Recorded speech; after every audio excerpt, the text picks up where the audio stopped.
Meanwhile, Woj is in our studio, and it's been a very busy day around the world of basketball. Two stories. We start with one of the international variety, the latest with Steve Kerr.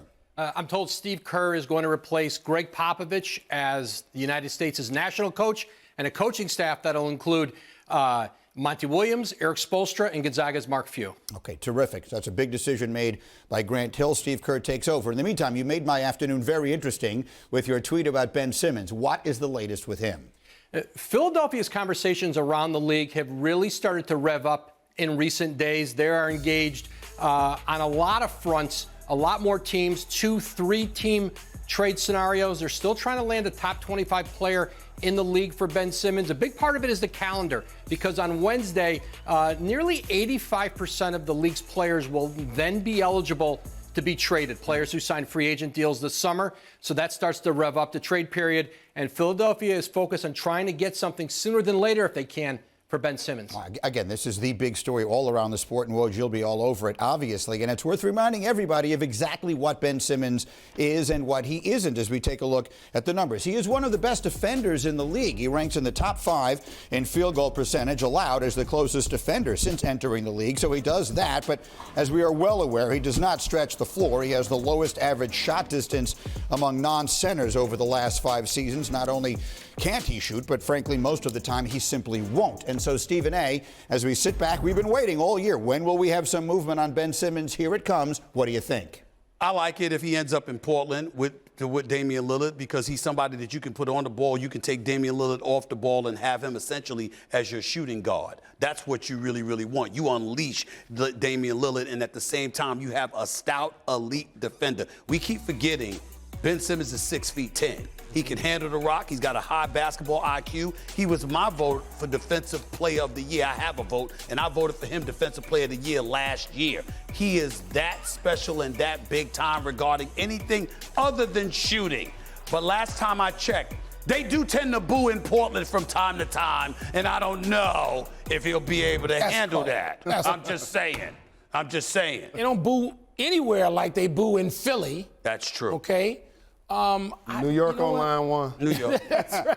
What do you think? On deck, right? What makes sense here? What would you like to see happen? It made sense 3 months ago.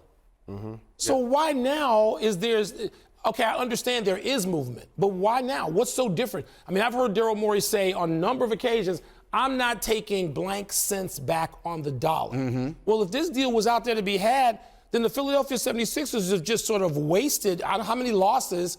They're not in a great position now to have to recover if they finally make a deal for Ben Simmons. They're 14-12. But let's look at it from that side of it. What do the Sixers need to get back to be a championship team? This is a team that has championship aspirations. What do they need to get back to reclaim that situation? Not that deal, Stephen A. If you're trading Ben to play with Dame, that means you're giving up CJ, who's currently injured. So that doesn't necessarily work. And I don't believe the Indiana deal works for Philly. I'm not giving up Sabonis and or Brogdon for Ben Simmons. If I'm Philly, I think this is what they do. You got to hold out for Harden. That's what you got to do. You got to hope that Kyrie doesn't come back to play. Daryl Morey has a relationship previously with Harden. He has a player option for 47 years, $47 million at the end of this year. You got to hope that he opts out and says that he wants to go to Philly. But that's not a trade. You're not talking about a Simmons trade. That would be a free agent signing, essentially, right? They're never going to trade. Well, he can opt out and then sign and trade. Here's the deal. First of all, I'm serious. I'm not joking around with him about the booing. I'm not casting any aspersions on him. His situation is what his situation is. Yeah, for sure. We respect it. I'm just saying you're going to have to deal with that vitriol in other places. That's all I'm saying. But having said all of that, the last place I trade him is Brooklyn.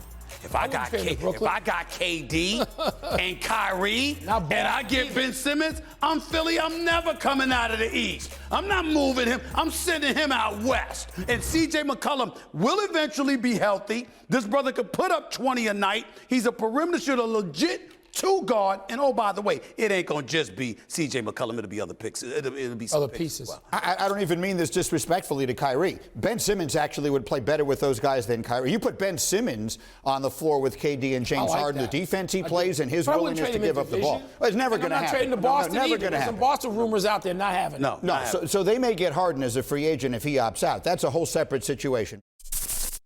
Thanks for watching ESPN on YouTube. For live streaming, sports, and premium content, subscribe to ESPN+.